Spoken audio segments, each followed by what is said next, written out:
Oh, Nelly, is there a lot to unpack with this show? I'm John Renton with the retro review of WCW Starrcade 1994, where everybody got on the floor, did the dinosaur, and we saw dinosaurs on this show. Actually, that's unfair, because even though some talents were kind of past their prime, there were still, quite a few things that they could offer, like Hogan versus the Butcher in the main event of Starrcade. Yes, Dusty Rhodes, Ric Flair, 2 years in a row. Ric Flair, Harley Race in 1983. And, Sting versus Vader wasn't in the main event, but still was pretty goddamn iconic. I mean, fucking hell, Battle Bowl in 1991 was a better main event than Hogan versus the fucking Butcher. It pays to be friends with Hulk Hogan, doesn't it?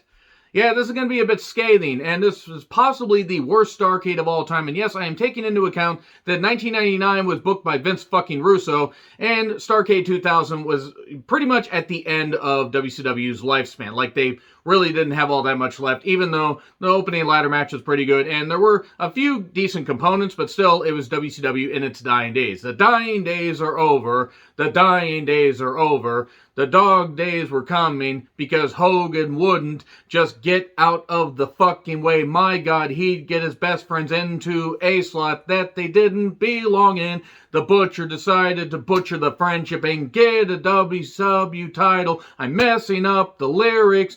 Well, let me just move on and talk about this fucking show here.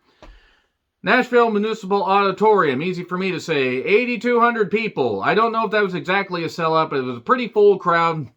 And WCW was doing some good stuff. Actually, Bash at the Beach 94, Hogan's first pay-per-view.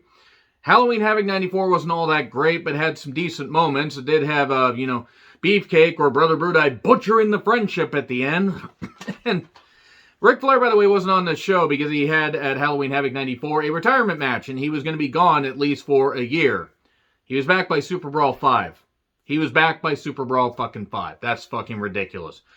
That early to mid-90s narration with all the graphics and 7 advertised matches. And the Honky Tonk Man was advertised because they had already pre-taped all this, but Honky Tonk Man wasn't there because Honky Tonk Man wanted more goddamn money or a full-time contract to put over Johnny B. Bad, or he wanted to beat Johnny B. Bad. Honky Tonk Man, the worst Intercontinental Champion of all time, at least of a long-running stature, wanted to beat Johnny B. Bad, who was still Johnny B. Bad at the end of the day, but Mark Merrow was a good performer, and was a pretty good TV champion, and deserved to have the TV championship well over fucking Honky Tonk Man, who was well past his physical prime by this point, and Eric Bischoff justifiably got rid of the stupid fuck.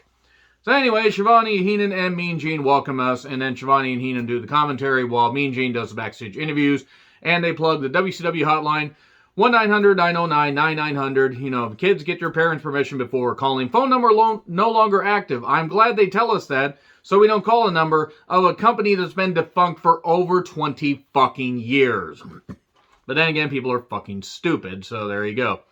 Man, that's really mean. I'm sure all you are very intelligent people. You wouldn't call a number of a company that's been defunct for 20 years, would you? I hope not. Anyway, 12,000 pickup trucks, 3 mules, and a dirty bloodhound were out back. That's Bobby Heenan on commentary, everybody. Aaron Tippin, not to be confused with the Apple Bandai Pippin, though Aaron Tippin looked about as useful as the fucking Pippin. Man, look at that fucking mullet. I don't know who this guy is, and he sung the national anthem. And he sounded like if Goofy was a country singer. Yup. So, there was so much pyro, just for the national anthem. There was a lot of fucking pyro on this show. A lot. And apparently they didn't bother to turn on the vents, or the vent union, if there is such a thing, said, nope, we're going on strike, and you can open the vents yourself. Just twist the little thing like it's on a goddamn blind, and it'll open. And then, it'll take forever because the suction thing won't work because the AC union decided to go on break as well. So you guys are going to have to get the hamster on the hamster wheel to get that thing going. What am I on about? Who the fuck knows? There was a lot of pyro smoke in this thing, though. What will Savage do to Hogan? Gross. Savage, by the way, was always better than Hulk Hogan. That's pretty much why I'm wearing this sweet Randy Savage t-shirt. But Randy Savage had just left WWE, well, WWF at the time, just before that, and had signed a contract with WCW. And Vince at first wished him the best in his future endeavors, and wished him the best in whatever he decided to do. And then Randy Savage took the Slim Jim deal, which was like $750,000 a year. But Randy Savage was the spokesperson for Slim Jim. They tried to have Bam Bam Bigelow be the spokesperson. All due respect to Bam Bam Bigelow, Randy Savage, Bam Bam Bigelow as far as spokespeople. Both are sorely missed, by the way. So we get recaps of Savage talking on WCW Saturday night. He wants to resolve this with Hogan. Will he punch him or will he join him? So we got a lot of PWI, Pro Wrestling Insider, award footage. Hogan was named Wrestler of the Year. We were 11 minutes into a pay-per-view fucking broadcast before we got to a match. Before we got to the intros for a match. So it was about 13 minutes after that. So Vader with Harley Race, 8-time world champion Harley Race, even though sometimes it would say 7, sometimes it would say 8, because he had an unrecognized 8-title reign in about March or April of 1984, where Harley had beaten Rick, but it wasn't recognized by the NWA, months after the Flair for Gold, or a Flair for the Gold, where Flair decided to basically overcome Gene Kiniski's terrible, terrible officiating in a steel cage match. Yes, enforce the rules in a steel cage match. Fucking hell. Gene Kiniski, one of the best NWA champions that there was as far as long-running tenure, but good fucking God. I did retro review that if you want to check that out. Vader took on Hacksaw Jim Duggan, who was the current WCW US champion. There was a lot of pyro, especially for Duggan, for some odd reason. Now, I will say this. This is probably the most motivated I'd seen Jim Duggan in a while. Now, he wasn't given all that much in the last couple years in WWE, but he had beaten stunning Steve Austin for the US championship when, I think that was at Fall Brawl 94. I think that was a Fall Brawl 94, because it was supposed to be Austin versus Steamboat. Steamboat had to give up the championship because he had a back injury. Austin won it and then immediately had to defend it, and I think he was injured, so he faced off against Duggan and then didn't beat him at the following Halloween Havoc 94, and then Austin was off for a while.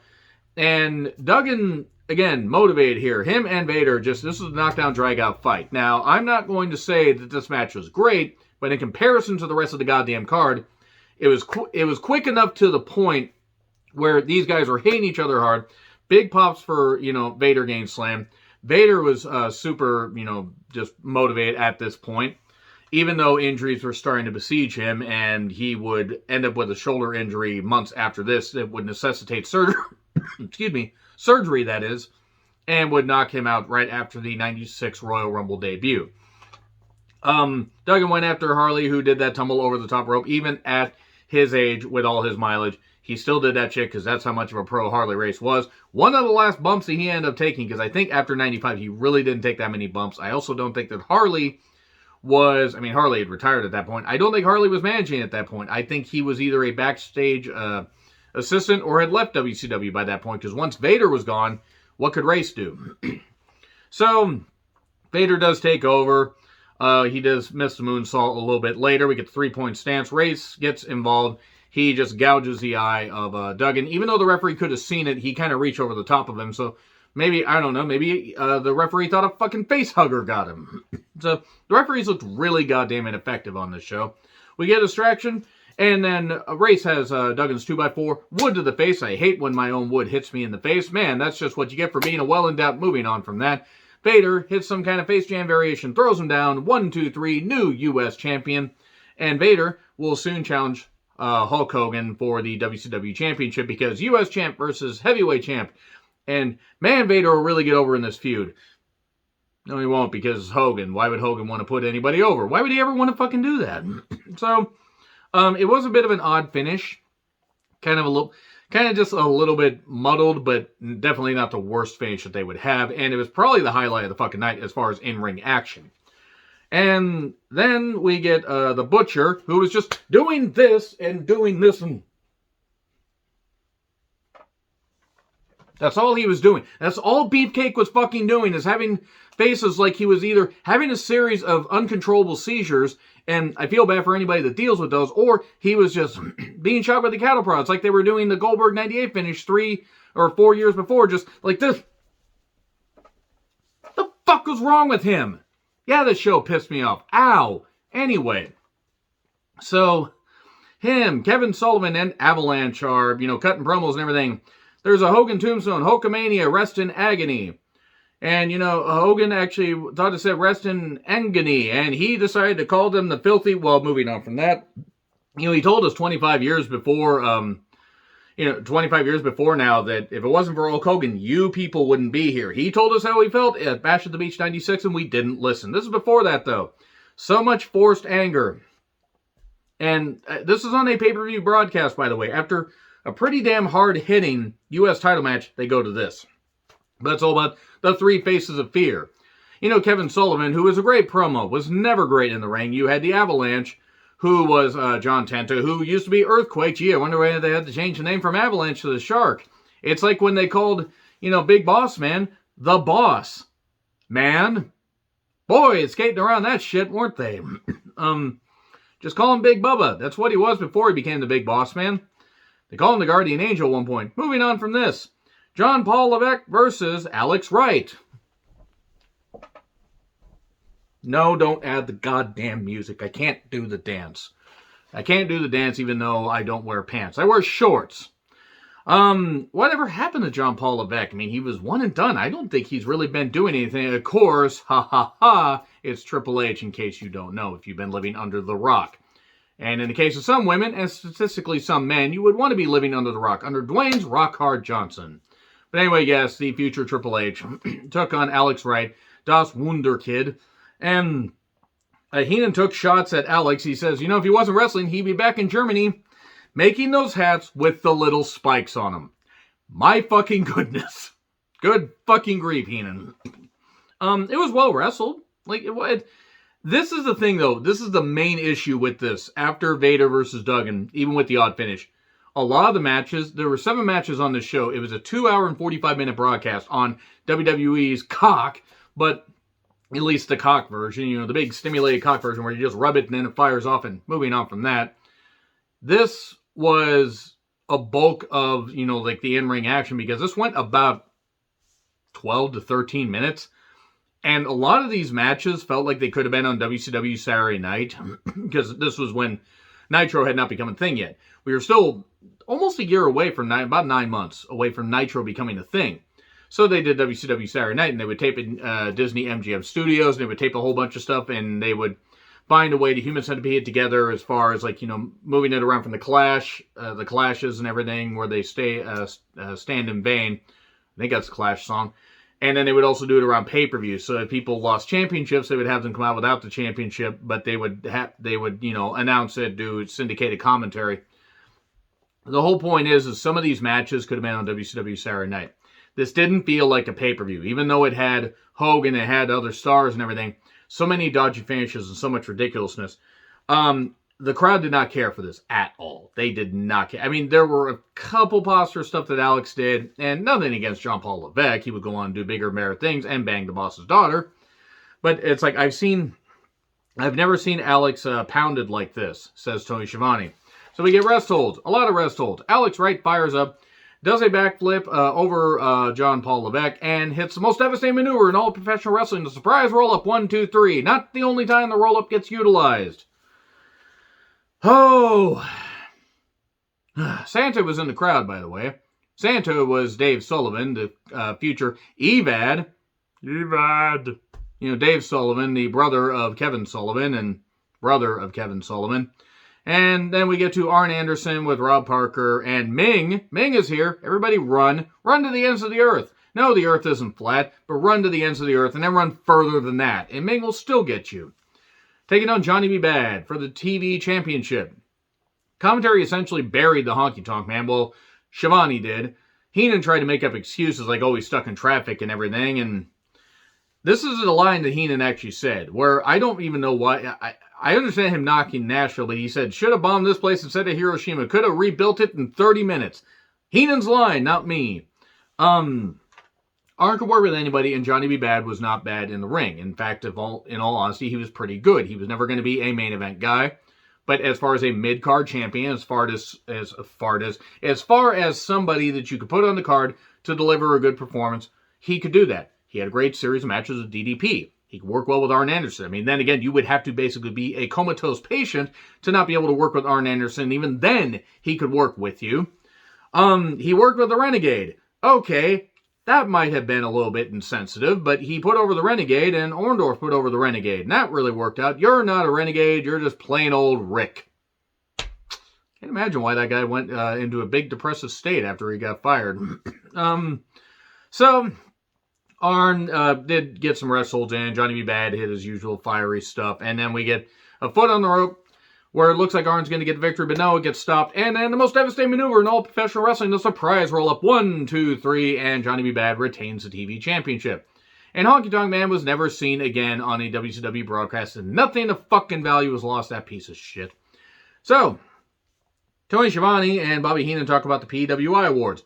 Again, the Nasty Boys were named Tag Team of the Year. Evidently, nobody else was in contention. Harlem Heat was Sherry. Sweet fucking Christ, Sherry. Goddamn. Taking on the Nasty Boys. Pretty much a number one contenders match to take on Stars and Stripes. Bagwell and the Patriot.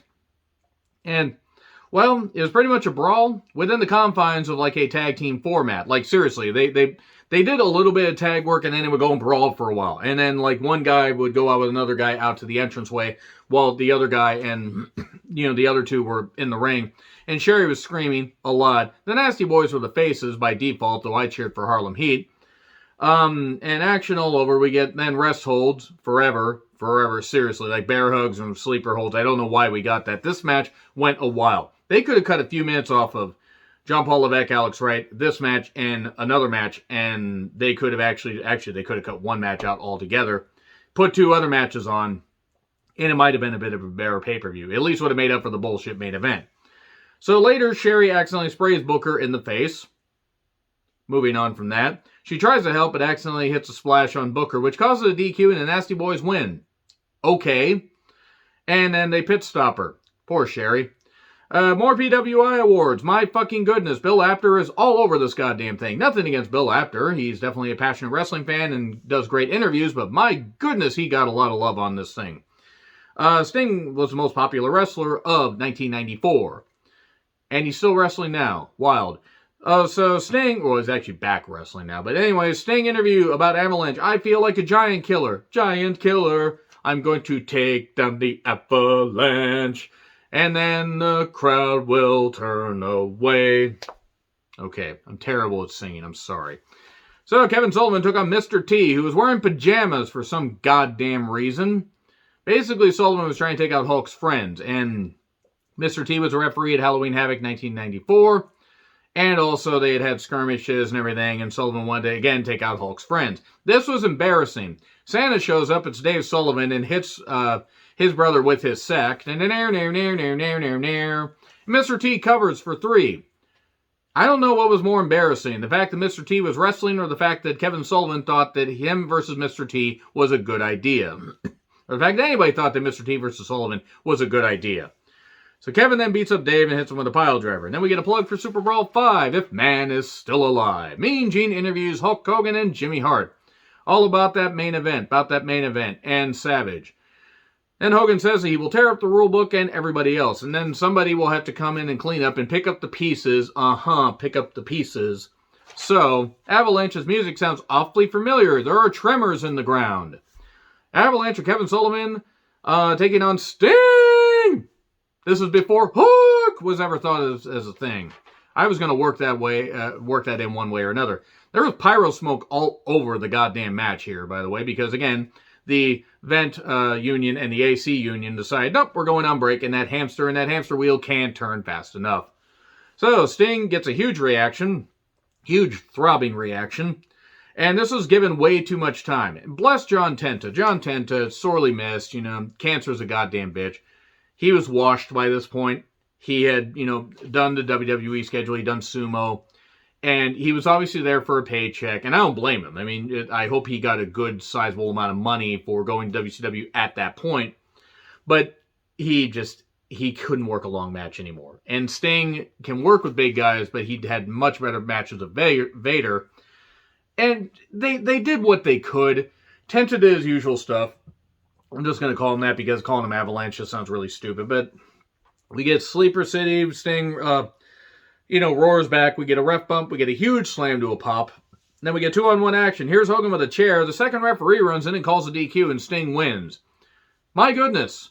I just recently retro-viewed a few AWA shows and a couple WCW or WCCW shows, and this is the kind of finishes they would do.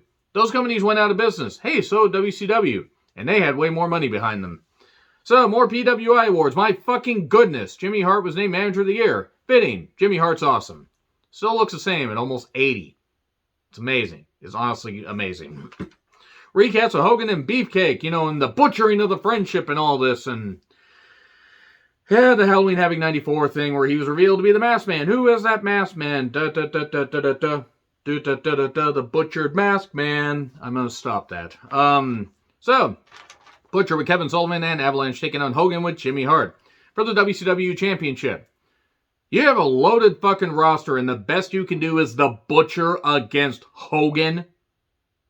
My fucking goodness. It pays to be a friend of Hulk Hogan. Michael Buffer's intros took about 18 years. I actually, you know, I could have probably made a sandwich or cooked a pizza, made a pizza and cooked it from scratch in the amount of time it took him to do that. And the Butcher just kept making weird faces. I don't know why. I don't know why he was doing that. So, Hogan got a ton of pyro. And by the way, while they were doing the intros, the music was off. They introduce Hogan and the music starts and more pyro goes off. Jesus, why don't you just fillet Hogan right there on goddamn live pay-per-view?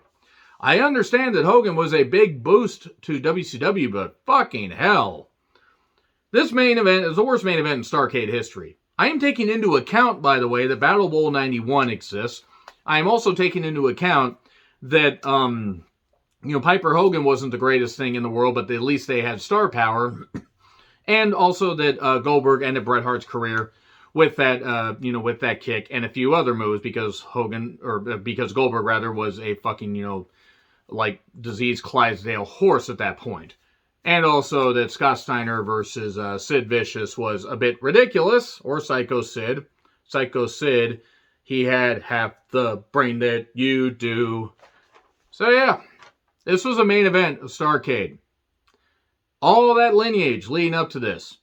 And sure, maybe Ron Garvin versus Flair wasn't the best main event, but it still featured two premier performers. This is Hogan working one of his best friends, and look, I get it. You want to give your friends stuff. Give your friends a payoff. You don't put your friends in the goddamn main event of Starrcade when they don't fucking belong there. And here's the thing. Beefcake was doing weird facials as far as trying to be a heel. He'd been a heel as part of the Dream Team when he was working with, you know, teaming with Greg Valentine. He was a pretty good heel. They were a pretty good team. At least he had expressions on his face. Greg Valentine always looked like sour and everything, like he didn't want to be anywhere else except home. This is abysmal. Hogan used a chair, but no DQ. Because Hogan. And then we get a nerve hold and a sleeper hold forever. Because Beefcake at this point couldn't fucking work. Boy, interference. God, we haven't had enough fucking interference on this show. Then we get a leg drop for 3, and that's 3-on-1. Savage comes down. Oh no, Savage has joined the dark side. No, then he blindsides Kevin Sullivan. They beat them up and everything. And they pose and do all this and everything. And do this. And the Hogan Show. Anyway, then it turns out the Savage is on Hogan's side. They do all this stuff. We go back to Hogan's locker room because we need to fillet Hogan more on this goddamn thing. And Vader eventually kicks the door down the weirdest way possible. And because of the lighting, I thought for a second that Harley Race had, you know, flashing lights on his collar. Then I realized they were sequins. And a weird sequence of events follows where Vader's the U.S. champion, says, I'm the man, I feel no pain. And then he just feels the pain of Hogan's overbooking. So we get a shoving match, and that's basically it. And this would lead to a few matches that they would end up having. Where poor Vader really deserved to get a win over Hogan, except he was never going to get that. So, yeah, that's pretty much it for Starrcade 1994. Did I yell enough about how much I hated this show? Because, again, Vader versus Duggan, fine. And then there were elements of a good match, you know, here and there. And it would get fucked up by, you know, either going too long, overbooked, PWI stuff all over the goddamn place. It felt more like a filler pay-per-view for one of the pretty much the granddaddy pay-per-view of them all. There were 2 editions of Starrcade before Mania ever became a thing. And it's reduced to Hogan working with one of his best fucking friends and one of the worst goddamn... Yeah, fuck there, I'll just do that. Anyway, agree, disagree with what I said, like, share, subscribe, Twitter handle in the description. I'm John Retland. I'll see you soon.